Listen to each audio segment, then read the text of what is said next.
Et s'étant avancé un peu, il se jeta sur sa face, priant et disant « Mon Père, s'il est possible, que cette coupe s'éloigne de moi. Néanmoins, non pas comme je veux, mais comme tu veux. » Matthieu 26, 39. Vous êtes-vous déjà senti confronté à la volonté de Dieu face à quelque chose que vous ne souhaitez pas affronter? Imaginez-vous au moment le plus critique de la vie du Christ, devant la coupe de l'angoisse. Même étant le Fils de Dieu, Jésus a ressenti la peur, l'angoisse et le désir d'échapper à cette épreuve. Mais il s'est soumis à la volonté du Père. En tant que chrétiens, nous sommes appelés à apprendre de lui. La soumission n'est pas une faiblesse, mais la reconnaissance que Dieu sait ce qui est le mieux. Aujourd'hui, nous allons réfléchir sur la manière dont Dieu nous enseigne à nous rendre, à transformer nos désirs humains et à conduire nos vies selon sa parfaite volonté. Dans Matthieu 26, 39, nous voyons que Jésus prie « Mon Père, s'il est possible, que cette coupe s'éloigne de moi. Néanmoins, non pas comme je veux, mais comme tu veux. » Ici, le Christ nous donne l'exemple suprême de soumission. Spurgeon commente « Le Seigneur ne nous exige pas une obéissance aveugle. Il nous appelle à ouvrir notre cœur en prière, à confesser nos peurs et nos désirs, tout en les remettant à sa volonté souveraine. Chaque phrase de cette prière révèle une leçon pratique. Reconnaissance de la douleur. Jésus admet sa souffrance. Expression du désir humain. Il souhaite ne pas boire la coupe, montrant que la soumission ne signifie pas l'absence d'émotion ou de sentiment. Remise à la volonté divine. Le point central. Il se soumet entièrement au Père. Spurgeon écrit « La prière qui honore Dieu est celle qui apprend à dire non pas comme je veux, mais comme tu veux. » La véritable grandeur spirituelle naît lorsque l'âme se soumet à la souveraineté divine. De plus, la soumission est un apprentissage progressif, et chaque moment d'obéissance fortifie notre foi, nous préparant à affronter les épreuves futures. Jésus nous enseigne que remettre le contrôle au Père est un acte de foi et de courage. Spurgeon dit « N'aie pas peur de remettre ta volonté à Dieu.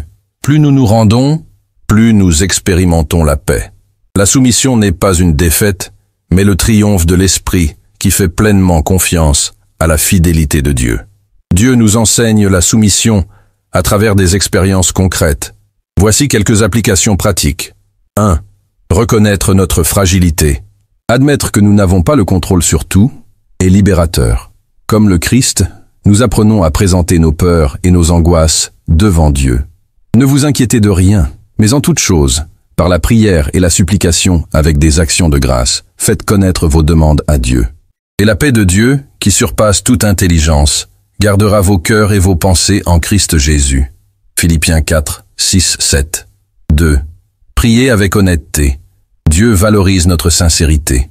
Plutôt que des paroles vides, exprimons nos sentiments, comme Jésus l'a fait, montrant vulnérabilité et confiance à la fois. 3. Accepter la volonté de Dieu même lorsqu'elle est douloureuse. La soumission exige une foi active. Spurgeon nous rappelle, ce n'est pas une résignation passive, c'est un choix conscient de vivre selon la sagesse infinie de Dieu, même lorsque le chemin est difficile. 4. Croître dans la patience et la confiance. Chaque acte de soumission fortifie l'âme. Résister à notre propre volonté et embrasser celle de Dieu développe la maturité spirituelle et le caractère chrétien. Et non seulement cela, mais nous nous glorifions aussi dans les afflictions, sachant que l'affliction produit la persévérance, l'expérience, l'espérance. Et l'espérance ne trompe pas, car l'amour de Dieu a été répandu dans nos cœurs par le Saint-Esprit qui nous a été donné. Romains 5, 3, 5. 5. Transformer les épreuves en communion. Lorsque nous nous soumettons, même dans la souffrance, nous nous rapprochons de Dieu. Chaque épreuve devient une opportunité de connaître sa fidélité et sa grâce. Mes frères, considérez comme une grande joie quand vous tombez dans diverses tentations, sachant que l'épreuve de votre foi produit la persévérance. Que la persévérance est son œuvre complète, afin que vous soyez parfaits et accomplis, ne manquant de rien. Jacques 1, 2, 4. En méditant sur la soumission du Christ, je vous invite à découvrir notre playlist « Quand », où nous explorons comment Dieu transforme les moments difficiles en opportunités de croissance spirituelle, aidant notre foi à mûrir. Frère, je veux t'inviter à partager. Dans quelle situation as-tu lutté contre la volonté de Dieu et as-tu dû te soumettre? Comment le Seigneur a-t-il guidé ton cœur et transformer ta résistance en confiance. Ton expérience peut inspirer d'autres à se rendre au Père avec foi. L'ennemi veut que nous résistions à la volonté de Dieu, cultivant orgueil et désobéissance. Chaque acte de rejet de la soumission nous éloigne de la paix et de la force spirituelle. Spurgeon avertit, l'âme qui refuse de se remettre à Dieu se prépare à un double tourment, mais celle qui se soumet trouve un repos que le monde ne peut offrir. Si tu as lutté pour remettre ta volonté, repens-toi. Confesse la difficulté de te soumettre et demande à Dieu le courage de lui faire pleinement confiance, même quand tu ne comprends pas le chemin ou désires un autre résultat. Crée en moi, ô Dieu, un cœur pur et renouvelle en moi un esprit droit. Ne me rejette pas loin de ta face et ne retire pas de moi ton Saint-Esprit. Rends-moi la joie de ton salut et soutiens-moi par un esprit volontaire. Psaume 51, 10, 12. Dieu promet que la soumission produit force, paix et transformation intérieure. Tout comme le Christ a trouvé communion et soutien du Père au Gethsémani, tu expérimenteras aussi le réconfort et la croissance spirituelle lorsque tu apprendras à remettre ta volonté à celle de Dieu. Il donne de la force à celui qui est fatigué, et il augmente la vigueur de celui qui est sans force. Ésaïe 40, 29. Et il m'a dit, ma grâce te suffit, car ma puissance s'accomplit dans la faiblesse. Je me glorifierai donc volontiers dans mes faiblesses, afin que le pouvoir de Christ repose sur moi. C'est pourquoi je prends plaisir dans les faiblesses, les outrages, les besoins, les persécutions, les angoisses pour l'amour du Christ. Car quand je suis faible, alors je suis fort. 2 Corinthiens 12, 9, 10. Prions. Seigneur Jésus, mon Sauveur et Rédempteur, je viens à toi en reconnaissant ma fragilité et mes limites. Tu connais chaque désir, chaque peur et chaque résistance dans mon cœur. Enseigne-moi à remettre ma volonté à ta parfaite volonté, comme toi au Gethsémani. Tu t'es soumis au Père. Que je puisse apprendre à dire de tout cœur, non pas comme je veux, mais comme tu veux.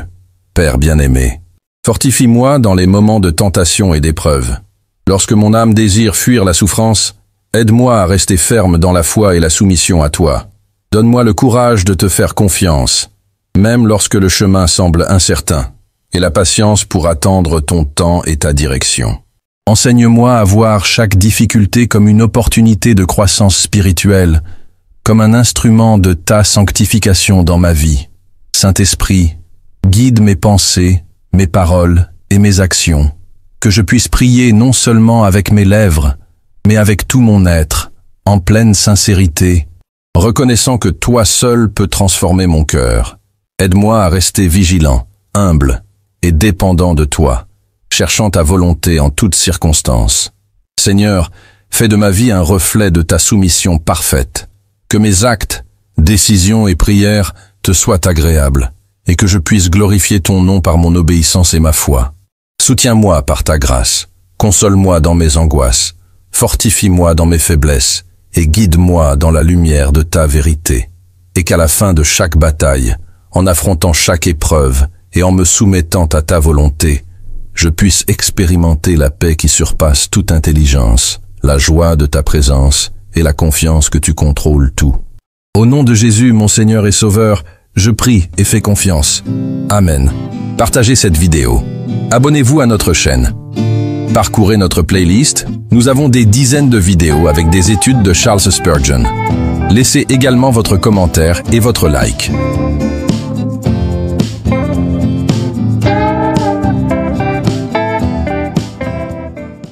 Laisse Dieu guérir tes blessures,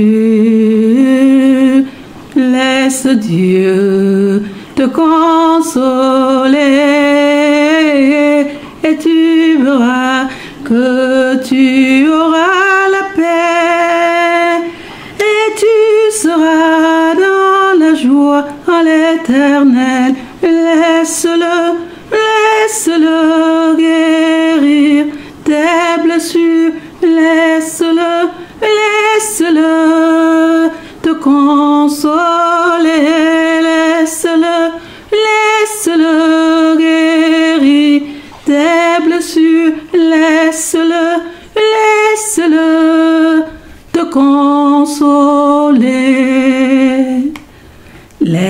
Dieu agir dans ta vie. Laisse Dieu conduire ta vie en tout temps et tu verras que tu ne te perdras plus. Et tu verras oh, combien Dieu est bon. Laisse-le guider tes pas. Laisse-le te conduire sur son chemin. Laisse-le guider tes pas. Laisse-le te conduire sur son chemin. Laisse Dieu ramener ton cœur à lui. Laisse Dieu prendre soin de ton cœur et tu seras si proche de lui. Et tu verras oh, combien il est bon. Laisse-le penser tes plaies. Laisse-le te délivrer et t'affermir. Et tu verras oh, combien il t'aime. Et tu verras oh, combien il est amour. Et tu verras oh, combien il t'aime. Et tu verras oh, combien il est amour. Laisse Dieu contrôler ta vie. Laisse Dieu te remplir de ses eaux vives. Et tu verras, il ouvrira une source abondante. Et tu verras la guérison et la santé. Et tu verras les merveilles de notre Dieu. Laisse-le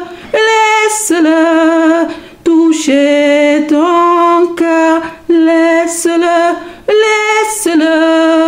te purifier. Laisse-le te sanctifier. Laisse-le toucher ton cœur. Laisse-le te purifier. Laisse-le te sanctifier. Laisse Dieu agir dans ta vie. Laisse Dieu te dépouiller et tu verras oh combien il est puissant. Et tu verras oh combien il est grand, car il est le rocher de délivrance, car il est le rocher de délivrance. Laisse-le te prendre en main. Laisse-le te délivrer. Laisse-le te prendre en main. Laisse-le te délivrer. Laisse Dieu travailler dans ta vie. Laisse Dieu te modeler comme l'argile dans la main du potier. Ainsi nous sommes dans la main de notre Dieu. Ainsi nous sommes dans la main de notre Père. Laissons-le et nous verrons que notre Père est merveilleux. Laissons-le et nous verrons que notre Dieu est parfait. Laissons-le et nous verrons que notre notre Dieu est glorieux. Laissons-le et nous verrons que l'Éternel est magnifique. Laissons-le et nous verrons que notre Dieu est glorieux. Laissons-le et nous verrons que l'Éternel est magnifique. Et laissons-le, laissons Dieu nous conduire en tout temps. Laissons-le, laissons Dieu nous guider en tout temps. Laissons-le et nous serons tous sujets de joie, de louange et de gloire pour notre Dieu. Laissons-le, laissons-le, laissons Dieu nous conduire dans ses voies. Laissons-le, laissons Dieu nous conduire dans ses voies.